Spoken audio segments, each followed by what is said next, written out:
I'd spent months planning the perfect engagement party. Soft lights, white roses, the view of downtown Austin twinkling through the restaurant's floor-to-ceiling windows.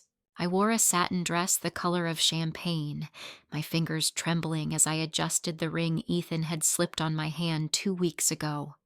My heart was full, bursting with the kind of joy I used to think was only for other people. Ethan looked at me like I was the only person in the room, his hand warm against my back as our families gathered around the long table. Laughter filled the air until it didn't. Mom stood, her wine glass in hand, her smile polished and perfect like always. "A toast," she said, voice dripping with charm. "To my daughter, Emily, and her fiancé, Ethan. We're so happy to see you both together." She paused, eyes glinting with something sharp. "Ethan, you could still do better." For a second, I thought I'd misheard her. The room fell silent. Forks hovered mid-air. Someone coughed softly, trying to mask the awkwardness. My cheeks burned, my heart sinking straight to my stomach.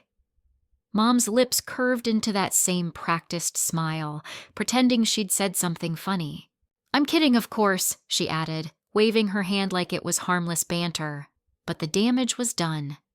Ethan's jaw tightened, his polite laugh forced. My best friend, Lila, shot me a look, half pity, half disbelief. I smiled, or at least I tried to, my face stiff. The night blurred after that. I poured wine I didn't taste, nodded at conversations I didn't hear. Every glance from across the table felt like a spotlight on my humiliation. When the night finally ended, I stood by the door thanking guests, my voice steady though my chest ached. Mom kissed my cheek, whispering, "Don't be so sensitive, honey. You know I'm just teasing." Her perfume clung to me long after she left. Later, in the quiet of our apartment, I sat on the edge of the bed staring at my engagement ring. The sparkle looked dull somehow. Ethan's hand found mine, but his silence said everything. That single sentence from my mother had cracked something in me, and I wasn't sure it could ever be mended. The next morning, sunlight streamed through the blinds, harsh and unforgiving, like it knew what had happened. I woke up with the weight of last night pressing down on my chest. Ethan was in the kitchen making coffee, his movements careful, quiet, as if words might break me. "She didn't mean it," he said finally, handing me a mug. "Your mom? She just has a weird sense of humor." I forced a small smile, but inside I was screaming. Weird sense of humor. That was what I'd been told my whole life. Every jab, every insult disguised as advice. I couldn't let it slide this time. Around noon, I drove to my parents' house. The place looked the same as always. Perfectly trimmed hedges, spotless porch, a white door that felt like a wall between us. Mom answered with a bright grin, surprised to see me so soon. "Emily, you should have called first. Want some tea?" "No," I said, stepping inside. My voice trembled, but I stood tall. "I came to talk about last night." She sighed, exasperated already. "Oh, sweetheart, are you still upset about that? It was a joke." "It wasn't a joke, Mom. You humiliated me." Her eyes narrowed slightly, just enough to show the truth behind her smile. "You're too sensitive. Just like when you were little. You have to learn to laugh at yourself." My hands clenched at my sides. "You don't get to insult me and call it love." For a heartbeat, the mask slipped. Her tone sharpened. "You think you're perfect now? Because some man put a ring on your finger?" The words cut deep. I stared at her, the woman who'd raised me but never once made me feel enough. "I just wanted you to be happy for me," I whispered. "I am," she said, voice sugar sweet again. "I just don't want you to make a mistake." "The mistake," I said quietly, "is thinking I still need your approval." Her smile froze, her eyes flashing cold. I turned and walked out, my pulse racing. Back in the car, I sat shaking, staring at the house that had never felt like home. For years, I'd let her words define me. But this time, something inside me snapped. Not in defeat, but in defiance. That night, after leaving my mother's house, I couldn't sleep. Every time I closed my eyes, her voice echoed in my head. That same mocking tone she'd used my whole life. You could still do better. It wasn't new. It was just another verse in a song I'd been forced to memorize since childhood. I lay there in the dark, replaying the memories that built the woman I'd become, and the cracks beneath her surface. I was 8 when I first realized my mother's love came with conditions. She'd hold up my cousin Lily's report card, sighing dramatically. "See, Emily? Straight A's. You're smart too, but you could try harder." At 10, it was about looks. Maybe skip dessert tonight, sweetheart. You don't want to get chubby like Aunt June." She'd laugh afterward, calling it a helpful tip. Every comparison felt like a test I never passed. Birthdays, school plays, awards, nothing I did was ever quite right. When I made the honor roll, she said, "That's great, but it's not valedictorian." When I joined the swim team, she told me my shoulders looked too broad. I used to stare at the mirror, trying to find what was wrong with me that she seemed so determined to fix. Even when Dad was around, he never intervened.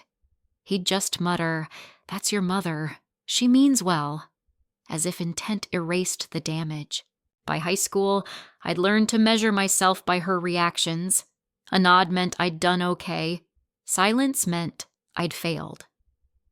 Compliments were rare, and when they came, they were laced with something sharp. "You look beautiful, Emily. See what a little makeup can do." It was always almost praise, never enough to stand on its own. Over time, I became my mother's project, not her daughter. Her approval was currency, and I spent years chasing it, trading pieces of myself for moments of acceptance. Lying in bed now, engaged to the man I loved, I realized she still held that power. One sentence from her could drag me back into that small, scared version of myself, and I hated that part of me, the one still craving her validation, even when I knew it would never come. I met Ethan on a Saturday afternoon 3 years ago at a volunteer event downtown, a community food drive. I'd been sorting canned goods in the back when someone bumped into the table, sending a stack of boxes tumbling to the floor. "Sorry, that was all me," a voice said, warm and slightly embarrassed. I looked up to see a man with kind eyes, sleeves rolled up, laughing at his own clumsiness. That was Ethan. He helped me restack the boxes, and we ended up talking for an hour about everything: work, travel, our favorite comfort foods. He had this calm energy that made me feel safe, like I didn't have to perform to be liked. It was new. I remember thinking how quiet my mind felt around him. No voice telling me to be thinner, smarter, better. Just me. Just enough. We started seeing each other after that. Simple dates, coffee shops, hikes, long walks by the river. He never made me feel small for dreaming big or guilty for wanting peace. The first time he told me he loved me, it wasn't in some grand gesture. We were in my apartment, eating takeout on the floor after a storm knocked the power out.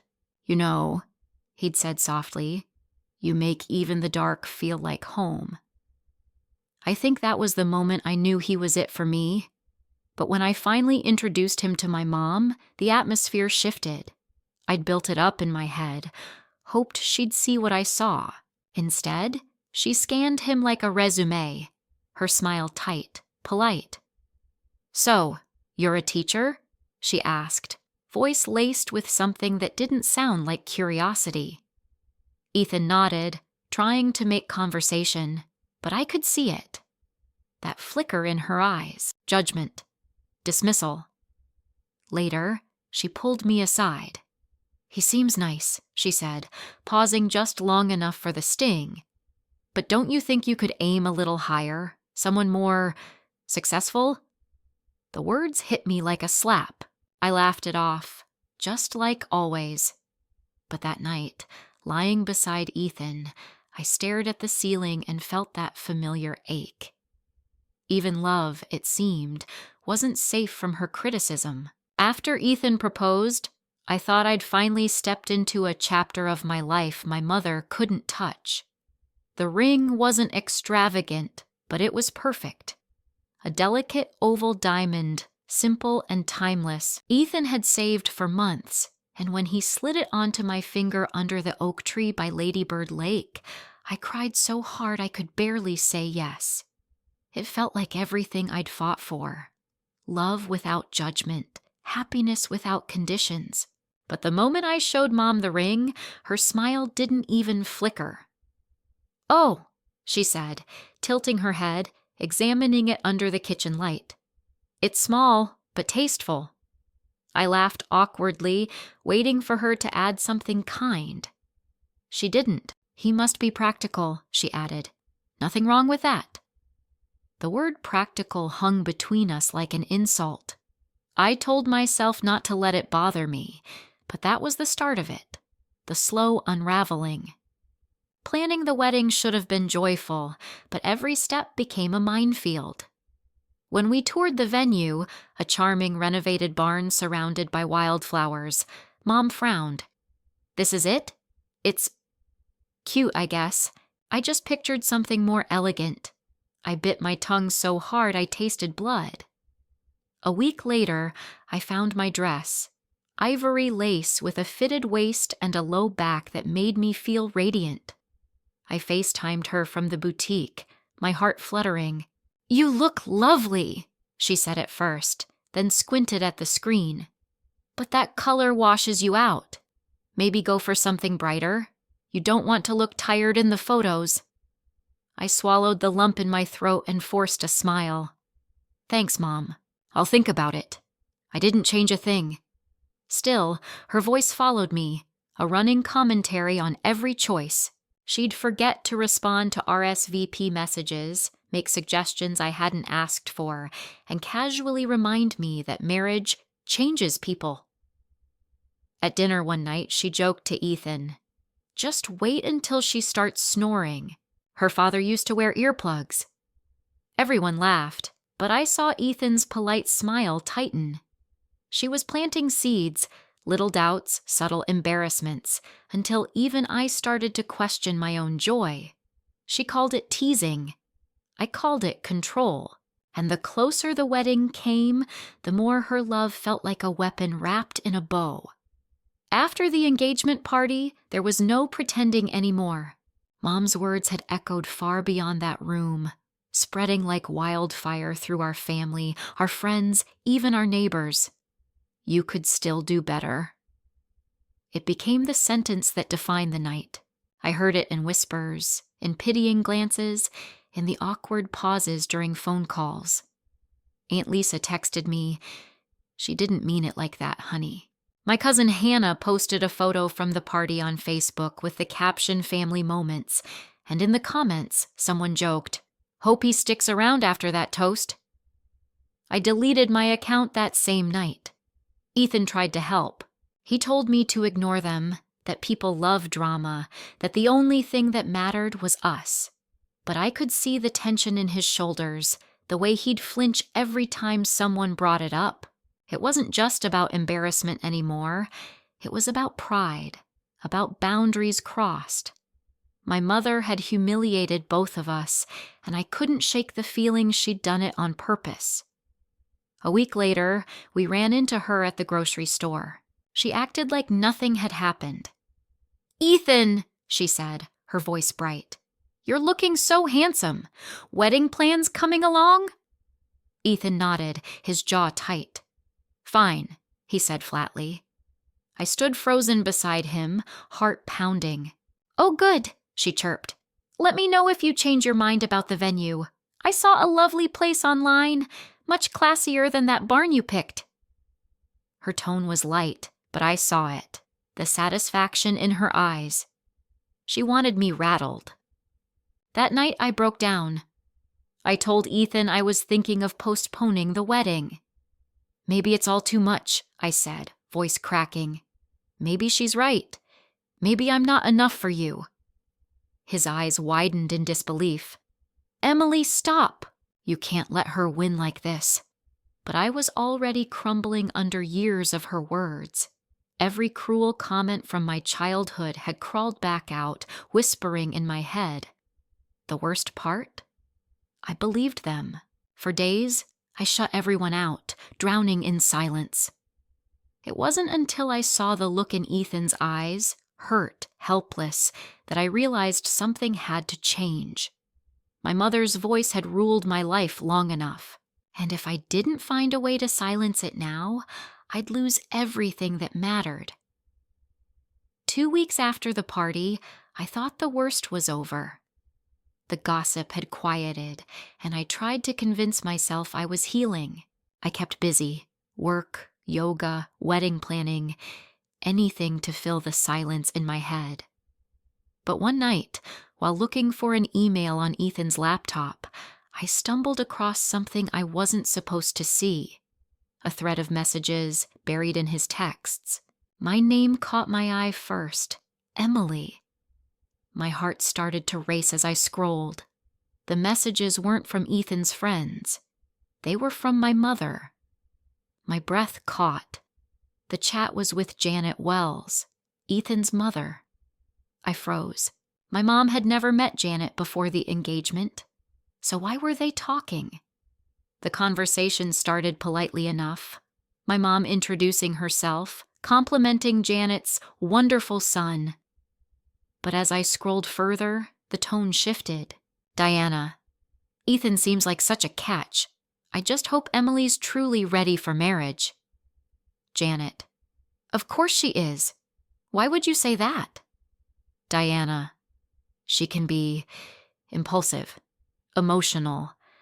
I just don't want her to hold him back. He deserves someone ambitious, you know." The words blurred on the screen. Impulsive, emotional. Hold him back. My stomach twisted. There were more. Little digs, disguised as concern. Diana, "She's always been sensitive. I just hope she doesn't overwhelm him."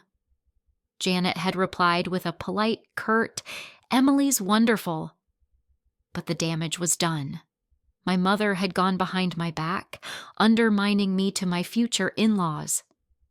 I sat there trembling, staring at the laptop. Ethan came out of the shower, towel around his waist, humming like nothing was wrong. "Hey," he said. "You okay?" I turned the screen toward him. "Why didn't you tell me about this?" His expression changed instantly, guilt flashing across his face. "Emily! How long have you known?" My voice cracked. He ran a hand through his hair. "A few weeks." I didn't want to make things worse. I stood up, my heart pounding. "She's sabotaging me, Ethan. She's trying to make you question me. And you just..." "What? Ignored it?" He reached for me, but I pulled away. "I thought I was protecting you," he said softly. "Protecting me?" I whispered. "From the truth?" The room went cold. For the first time, I saw fear in his eyes.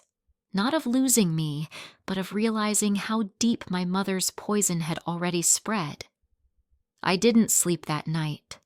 The house felt too quiet, the air too heavy. Ethan had gone to the couch giving me space, but space was the last thing I wanted. I wanted answers. I replayed everything in my mind. My mother's smug smile, the way Ethan hesitated before speaking, the pitying tone in his mother's voice during our last call. It all connected now. My mother had built a bridge between our families, just so she could burn it from both ends. By morning, I was numb. Ethan walked into the kitchen, hair disheveled, eyes rimmed with exhaustion. "Emily, he said quietly. "Please, let's talk." I didn't look up. "Talk about what? How you let her tear me down behind my back?" "It wasn't like that," he said, his voice breaking. "Your mom reached out to my mother first. I told her it wasn't appropriate, but she—" "But you didn't tell me," I snapped, finally meeting his eyes. "You let me sit there, planning our wedding, while my own mother made me look unstable to your family." He exhaled, guilt thick in his voice. "I thought if I told you it would just hurt you more. I didn't want to feed her drama." "You didn't protect me, Ethan," I said. "You protected your peace." He opened his mouth, then closed it again. There was nothing left to say. The silence between us was louder than any argument. I stared at the engagement ring on my finger, the same one she called small, and for the first time, it felt heavy. Like a weight I wasn't sure I could carry anymore. Over the next few days, the distance grew. We went through the motions: dinner, work, half-hearted smiles, but something fundamental had shifted. Every time he looked at me, I saw hesitation. Every time my phone buzzed, I expected it to be her, pulling another string. I stopped answering her calls. I stopped answering Ethan's questions too. The foundation we'd built, one of trust, honesty, and hope, now had cracks running through it. And no matter how much I wanted to believe love could fill them, I knew one truth I couldn't ignore anymore. My mother hadn't just meddled. She'd planted a poison, and it was spreading fast. Lila was the one who finally said it out loud. "Emily, you need help." We were sitting on her balcony, the night humid, city lights flickering beyond the railing. I'd spent an hour recounting the texts, the fights, the sleepless nights. She listened, patient but firm. "You've been at war with your mom your whole life," she said, pouring me another glass of wine. "This isn't just about the wedding." I wanted to argue, to say she was wrong, but deep down, I knew she wasn't. So when she handed me the name of a therapist, Dr. Ellen Moore, I promised I'd call. It took me 3 days to gather the courage. My first session felt like walking into a confession. "Doctor," Moore had this calm presence, gentle voice, soft eyes that didn't flinch when I told her things I'd never said out loud. "My mom loves me," I said, my hands twisting in my lap. "She just has a hard way of showing it." Dr. Moore tilted her head. "Tell me about that love." I hesitated. "She wants the best for me. She pushed me to be better. And what happens when you're not perfect?" I looked down. "She gets disappointed." "And how does that feel?" The words stuck in my throat. "Like I failed her," I whispered. She nodded, scribbling something in her notebook. "It sounds like your mother's approval became your definition of worth. That's a hard cycle to break." The truth of it landed like a punch. For years, I'd mistaken control for care. Every criticism disguised as help, every backhanded compliment, every withheld apology, it was all part of the same pattern. She didn't want me happy. She wanted me obedient. "Doctor," Moore gave me homework. Write a list of what I wanted. Not what would please my mom, not what would keep the peace, but what would bring me joy. I stared at the blank page that night for hours before writing a single word. Freedom. In the weeks that followed, therapy became a lifeline. I learned about boundaries, about emotional manipulation, about the difference between love and control. Dr. Moore's voice echoed in my mind long after each session ended. "You can't heal in the same place that broke you." For the first time in my life, I began to believe that maybe, just maybe, I didn't need my mother's approval to be whole. After a month of therapy, I decided to create distance. No calls, no texts, no visits. I told myself it wasn't forever, just space to breathe. Ethan supported me, cautious but relieved. You deserve peace, he said, and for a while I actually felt it, until she showed up. It was a Saturday morning, bright and full of promise. I was at a boutique downtown for my final dress fitting, surrounded by lace, soft music, and the quiet hum of excitement. The moment I stepped out of the dressing room, the staff gasped in admiration. I caught my reflection in the mirror, radiant, glowing. For once, I saw what Ethan saw. Then the doorbell chimed. My heart sank before I even turned around. "Emily!" Mom's voice cut through the boutique like a cold wind. She stood in the doorway, immaculate as ever, a forced smile plastered across her face. "I heard you had your fitting today. Thought I'd surprise you." My throat tightened. "How did you even know?" "Lila mentioned it," she said quickly. "You didn't think I'd miss this, did you?" Before I could respond, she clasped her hands dramatically. "Oh, sweetheart," she said, eyes sweeping over the dress. "It's lovely, but maybe something that hides your arms? You've filled out since college." The words hit like a slap. The staff shifted uncomfortably, pretending to busy themselves. I forced a shaky smile, blinking fast. "I like it the way it is." "Of course you do," she said sweetly. "Confidence is important." The tone dripped with mockery. My chest burned with humiliation. Every eye in the room felt like a spotlight on my shame. I turned to the mirror, but the glow was gone. I didn't see a bride anymore, just the little girl who could never be enough. "Excuse me," I said, voice cracking as I hurried to the dressing room. My hands shook as I pulled off the gown, tears blurring the delicate fabric. I heard her outside, laughing softly with the consultant, as if nothing had happened. I slipped out the back door, leaving my veil on the hanger. That drive home was the quietest of my life. By the time I reached our apartment, I knew the truth therapy had been leading me toward. My mother didn't love me unconditionally. She loved the version of me she could control, and I was done being that version. It didn't take long for the fallout to begin. Within a week of the dress shop incident, whispers started trickling through the family like smoke. My aunt called first, her voice syrupy sweet, but edged with judgment. "Your mother says you haven't spoken in weeks, Emily. What's going on?" I stared at the phone, fingers tightening around it. "I just need space," I said carefully. "We've had some issues." "Issues," she repeated, her tone implying I'd said something absurd. "Honey, she's your mother. You only get one." That phrase, "you only get one," became the family chorus. Calls, texts, even Facebook messages from cousins I hadn't spoken to in years. Everyone wanted to weigh in, to fix what they didn't understand. "She loves you, Emily.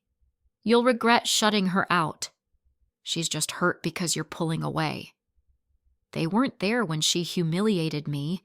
They didn't see the way she looked at me like I was a stain on her reputation. But somehow I was the villain. Mom, of course, had her version of the story ready. She told relatives I'd changed since getting engaged, that Ethan was controlling me, turning me against her. I found out through my cousin Becca, who called one evening, hesitant. "I don't believe her, Em," she said. "But she's telling people you're brainwashed." I laughed bitterly. If therapy and boundaries count as brainwashing, then maybe I am. The gossip grew louder. My father stayed silent, as always. He'd mastered the art of disappearing in conflict. When I called him, he just sighed. "You know how your mother is. Try to keep the peace for the wedding, okay?" I hung up before he could say more. Peace wasn't possible anymore, not when her manipulation stretched through every branch of our family tree. At dinner one night, Ethan found me scrolling through messages I'd stopped replying to. "You can't keep trying to defend yourself," he said gently. "They've already picked a side." He was right. The line had been drawn, and I was standing on the lonely side of it. But loneliness, I realized, was still quieter than her chaos. For years, I'd twisted myself to fit their idea of family. Now, for the first time, I wasn't bending. I was standing straight, and it terrified them. It happened on a rainy Thursday night, the kind of night that made the world feel smaller, softer. I'd been cleaning out old boxes from my closet, wedding decor, childhood mementos, forgotten photo albums, when I found it. A yellowed envelope tucked inside a shoebox labeled Grandma's Things. My chest tightened as I traced the familiar handwriting. To my Emily, for when you're older.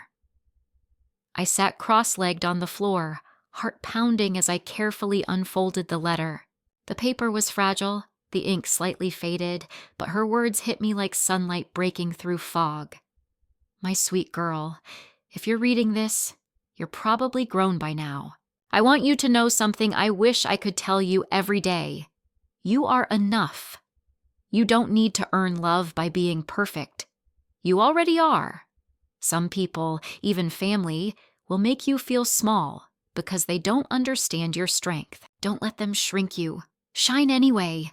Love always, Grandma June. The tears came fast, hot and uncontrollable. Grandma June had been the only one who ever stood up for me when Mom's words got cruel. I could still hear her voice, soft but firm, saying, "Don't listen to her tone, listen to your heart." She'd passed away when I was 15, and I'd buried her wisdom along with her. Until now, I read the letter over and over, each word stitching something back together inside me. For years, I'd believed I was the problem. Too sensitive, too emotional, too much. But maybe that was never true. Maybe I wasn't broken. Maybe I was just trying to grow in soil that didn't know how to nurture me. I held the letter to my chest, crying until the rain outside slowed. When Ethan came home, I showed him. He read it silently, then looked at me with tears in his own eyes.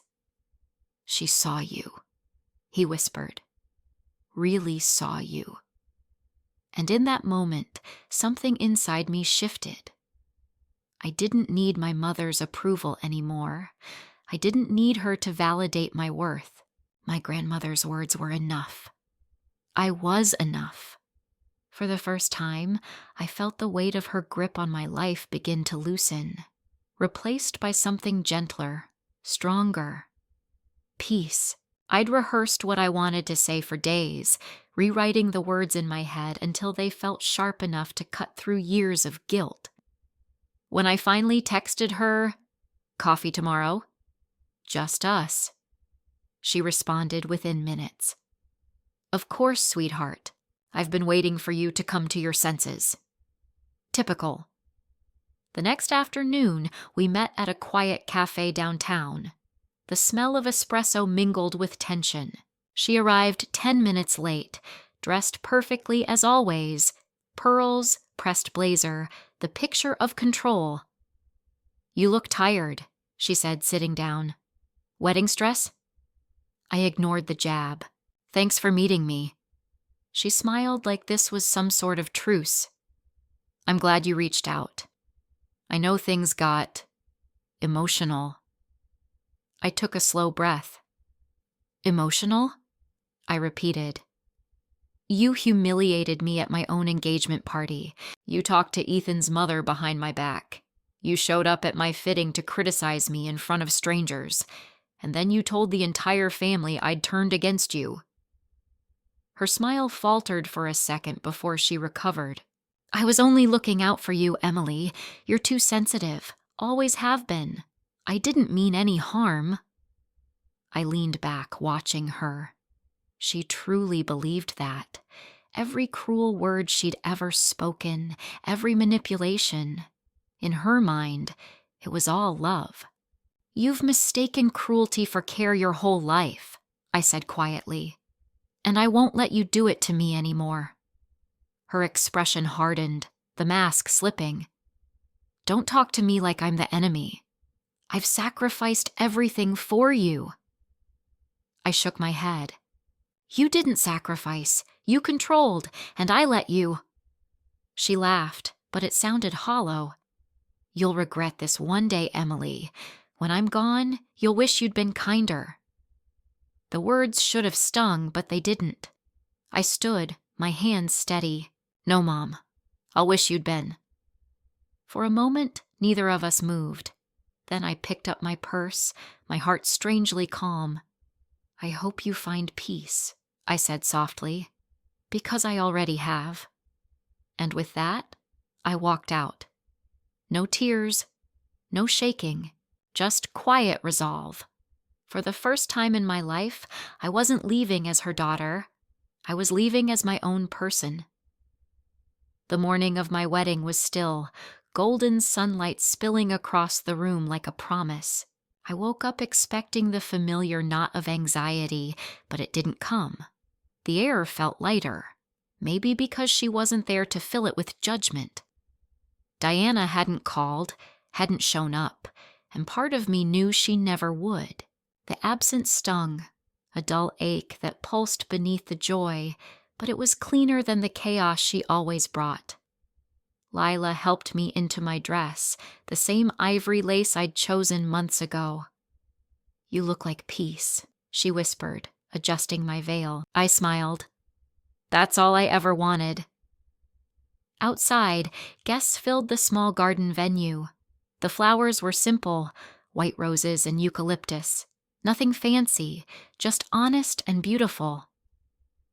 Ethan waited at the altar, his eyes soft when he saw me. For a moment, everything else disappeared. No noise, no memories, no ghosts. Just him. Before walking down the aisle, I reached into my bouquet and pulled out Grandma June's letter, folded neatly beside the ribbon. My voice trembled as I read a few lines quietly, the words grounding me. You are enough. Shine anyway. I smiled through tears, tucking it back into the flowers. The music started, and Lila squeezed my hand. Ready? More than ever, I said. As I walked toward Ethan, the crowd blurred into a haze of warmth and love. Every step felt like reclaiming something my mother had stolen. My confidence, my joy, my worth. When I reached him, Ethan took my hands, his thumb brushing against my ring finger, grounding me in the moment. The ceremony was simple, heartfelt. No grand gestures, no performative speeches, just two people choosing each other without the weight of expectation. During the vows, I glanced at the empty seat where my mother should have been. A flicker of sadness passed through me, but it was brief because the silence she left behind wasn't hollow. It was peaceful. As we said, I do, the wind carried through the trees, and I felt it. The freedom I'd been chasing all my life. I wasn't my mother's reflection anymore. I was my own person, standing in the light, loved not for perfection, but for simply being enough. It's been 9 months since the wedding, and sometimes I still wake up expecting the familiar weight of dread in my chest. That quiet fear of what she'll say next, how she'll twist my joy into something small. But then I roll over, and there's Ethan, half asleep with his arm draped across me, murmuring something about coffee and pancakes. And I remember that silence I used to fear is gone. The house feels different now, lighter, warmer. There's laughter in the spaces that used to hold anxiety. I filled the walls with photos from the wedding, from trips with friends, from moments that felt real and unfiltered. No staged smiles, no approval needed. Just life. I still go to therapy every week. Dr. Moore says healing isn't about erasing the pain, it's about learning to live beyond it. She's right. I've stopped trying to fix what was broken between my mother and me. Some relationships don't need closure, they just need distance. And distance, I've learned, can be its own kind of peace. A few months ago, I started a blog.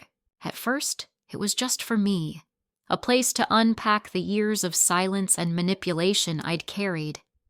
But then messages started coming in, women from everywhere, telling me their own stories of mothers, fathers, siblings who'd made them feel small. One comment stuck with me. "You helped me realize I'm not crazy for wanting peace." That's when I decided to turn the blog into a podcast, breaking the pattern. Each episode, I talk about growing up under conditional love, learning to set boundaries, choosing yourself even when it feels like betrayal. I don't use my mother's name. I don't need to. The lessons speak for themselves. In my latest episode, I said something that felt like the truth I'd been reaching for my entire life. Love shouldn't make you smaller. It should make you whole. The words came out steady, final.